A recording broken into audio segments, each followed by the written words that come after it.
السلام عليكم ورحمة الله، يا رب جميعا بخير. هنعمل النهاردة السميت التركي.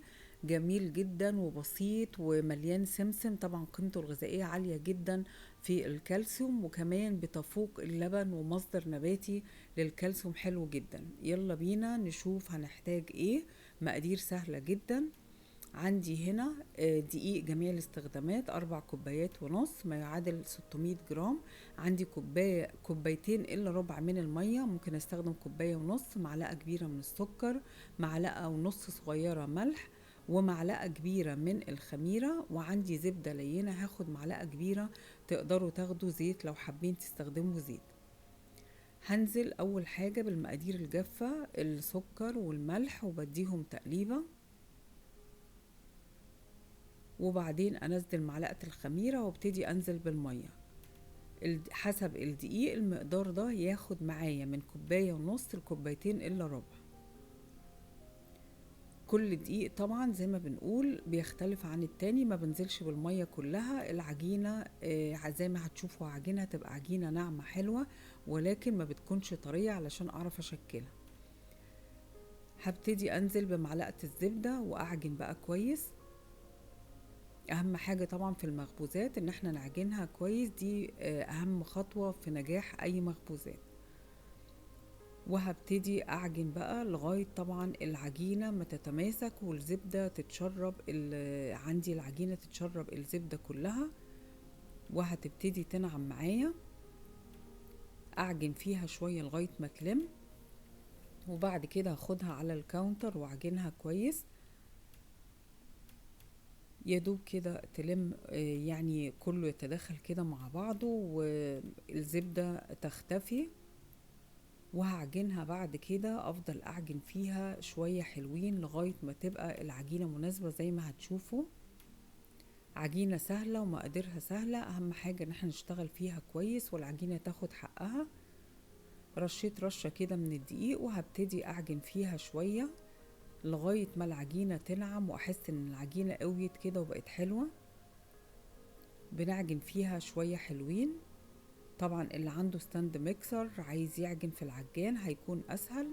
لكن طبعا العجين والله جميل يعني بالايد وكده. انا عن نفسي عندي الميكسر مش بستخدمه علشان نعمل الوصفة مع بعض. لو الناس مش عندها ميكسر يبقى سهل عليها تعملها، يعني مش اساسي هو العجن بالايد، حتى فرصة ان احنا نمرن ايدينا يعني. هعجن فيها شوية لغاية ما هتشوفوا شكلها هيبقى ازاي والقوام بتاعها ازاي. العجينة دي علشان نعمله اللي هو يبقى مقرمش من بره، ده السميت اللي هو بيتباع بيبقى يعني بابيلر وكده في تركيا. بيبقى بتاع المخابز بيبقى مقرمش وجميل من بره.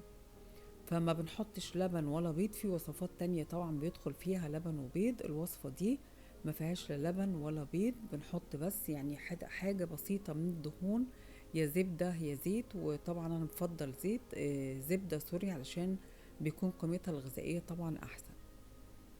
الحاجات الدهون الطبيعية حلوة ولها فوائد، طبعا احنا جسمنا محتاج كل حاجة. وبفضل اعجن فيها زي ما انتم شايفين كده شوية لغاية ما العجينة تنعم وقوامها يبقى حلو. يعني كمان شوية كده هتبقى يعني حلوة وتمام. اعجن فيها كمان شوية كده صغيرين، وبعد كده هسيبها تخمر. هي خلاص كده قوامها بقى حلو. هاخدها بقى اغطيها واسيبها زي ساعة كده او اقل لغاية ما ترفع عندي والخميرة تنشط. هغطيها واسيبها، وبعد كده نرجع لها تاني لما تخمر كده. خلاص بقت كويسة. وعندي هنا ده عسل، تقريبا نص كوباية عسل اسود مع كوباية الا ربع مية. وعندي 8 اونس من السمسم، حوالي ربع كيلو. طبعا ده احلى حاجة في السميت ان هو يكون مليان سمسم، حلو جدا غير الطعم. يعني قيمة غذائية الكالسيوم عالي جدا في السمسم. هبتدي انزلها وهقطع المقدار ده على 9 قطع. عايزين تكبروها يعني يبقى اكبر، بس المهم ان احنا نعرف الحجم بنشتغل فيه على قد البرم علشان لما يخمر ما يقفلش. هتشوفوا ازاي هشكله وقد ايه سهل. انا هقطعها على 9 قطع، هتبقى تقريبا القطعة يعني حوالي 100 جرام. وابتدي افرد كده. وبعد ما بعملها يعني حبل حوالي تقريبا متر، ببتدي اقفل الاطراف وبقفل الطرفين على بعض وابرمهم علشان ما تفتحش بعد الخبيز. هي سهلة جدا، العجينة مريحة، وطبعا انا ما برمتش ولا حاجة تاني، ما عملتش كرات. زي ما انتم شايفين قطعتها وهي خمرة ومريحة علشان ما نضطرش نريحها تاني وتسترتش تبقى جامدة. ببتدي افرد، لو لقيتوا العجينة جامدة وقطعتوها تاني طبعا بعد الخمر وجمدت يبقى لازم تريحوها علشان تعرفوا تشتغلوا فيها. بصوا العجينة قد ايه سلسة ومش محتاجة اي مجهود خالص. بقفل الاطراف وابتدي اقفل الطرفين تاني مع بعض وابرمهم كده بايدي علشان اثبت القفل. سهلة جدا وبتفرد بسهولة. بنفرد الأول، وطبعا أنا ما قطعتهاش، لو قطعتها وعجنت فيها تاني هيبتدي الجلوتين يشد فيها بروتين القمح وتجمد، وبالتالي لازم أريحها. فهي العجينة اوريدي خمرة وأنا قطعتها بالطريقة دي علشان أشتغل على طول، ما اضطرش إن أنا أعمل كرات وبعدين أرجع تاني أريحها، هتبقى العجينة جامدة. ولا بنحط زيت ولا اي حاجة، زي ما انتم شايفين العجينة مرنة معايا ومتحتاجش اي مجهود خالص وبتفرد بمنتهى السهولة. وبقفل كده زي ما انتم شايفين، بتنيها واقفل الطرف واقفله تاني، ببرم كده علشان اثبت القفلة بتاعتها، وبسيبهم بالطريقة دي لغاية ما نخلص المقدار كله. العسل بيدي طعم حلو جدا، مش بس بيلزق كمان السمسم فيه، وقيمة غذائية برضو، حديد عالي وجميل بصراحة، يعني بيبقى حلو جدا. ده من الحاجات الحلوة في الفطار، او ممكن كمان للسحور يبقى حلو قوي. كل سنة وانتم طيبين، مع طبعا جبنات بقى والزيتون وكده، بيبقى يعني وجبة جميلة وخفيفة طبعا. زي ما انتم شايفين بتتقفل ازاي بسهولة. بنتنيها على 2 ونبرمها وبعدين نقفل الاطراف بمنتهى السهولة. عجينة جميلة جدا وسهلة، متاخدش اي وقت ولا مجهود. يبقى بنفردها لو بالحجم ده. هي تقريبا يعني بعد طبعا السوائل وكده عملت 900 وشوية جرام.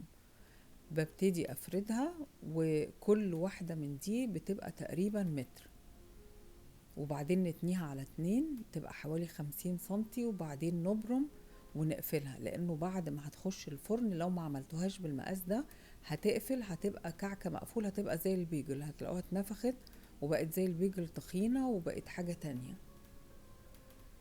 نفرد بيبقى متر، وبعدين نتنيها كده بالشكل ده ونبرمها ونقفلها، ونقفل القفل كويس علشان ما تفتحش بعد الخبيز. المقدار ده عمل 9 وحدات وجميلة جدا. طبعا هخبز على حرارة 400 فهرنهايت اللي هو 200 بالسلس، بتاخد من 20 ل 25 دقيقة. بيستوي حلو جدا على الرف الأوسط. حاجة سهلة يعني وجميلة، متاخدش وقت خالص. وغير طبعا ان هي موفرة حاجة البيت، مفيش اجمل منها وانضف، والواحد عامل حاجة بايده بتبقى جميلة ولها طعم تاني.